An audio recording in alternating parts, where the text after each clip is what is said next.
मूर्ख जिराफ। एक घना जंगल था जहां एक खतरनाक बाघ रहता था। चील, सियार और चीता उसके सेवक के रूप में हमेशा उसके साथ रहते थे। बाघ रोज शिकार करके भोजन करता और ये तीनों उस बचे हुए शिकार से अपना पेट भरते थे। एक दिन उस जंगल में एक जिराफ आ गया जो अपने साथियों से बिछड़ गया था। बाघ ने कभी जिराफ नहीं देखा था। चील ने बाघ को बताया कि ये जिराफ है और ये जंगल में नहीं रहता, शायद पास के जंगल से आया होगा। आप इसका शिकार करके अपना पेट भर सकते हो। चीता और सियार को भी चील की बात अच्छी लगी।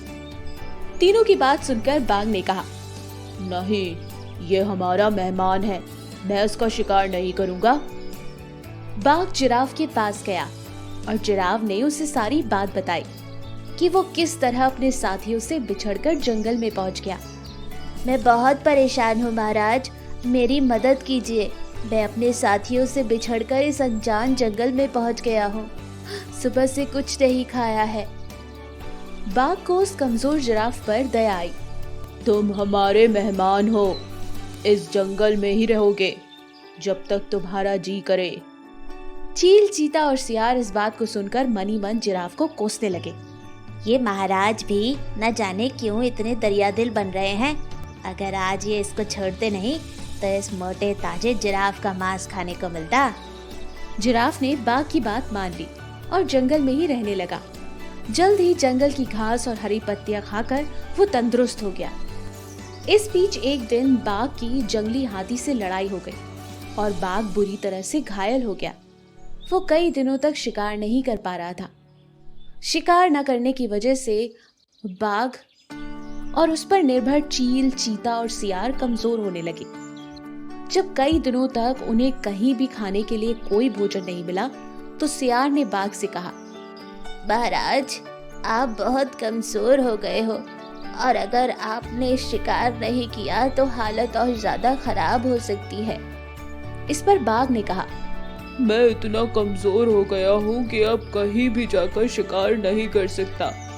अगर तुम लोग कहीं जानवरों को लेकर आओ तो मैं उनका शिकार करके अपना पेट और तुम दोनों का पेट भी भर सकता हूँ। इतना सुन के सियार ने लपाक से कहा, अरे महाराज, अगर आप चाहें तो हम जिराफ को यहाँ लेकर आ सकते हैं। आप उसका शिकार कर लीजिए।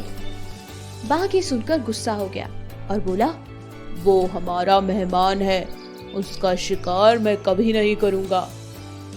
तभी सियार ने महाराज से पूछा, अगर वो स्वयं आपके सामने खुद को समर्पित कर दे तो? हाँ, तब मैं उसको खा सकता हूँ।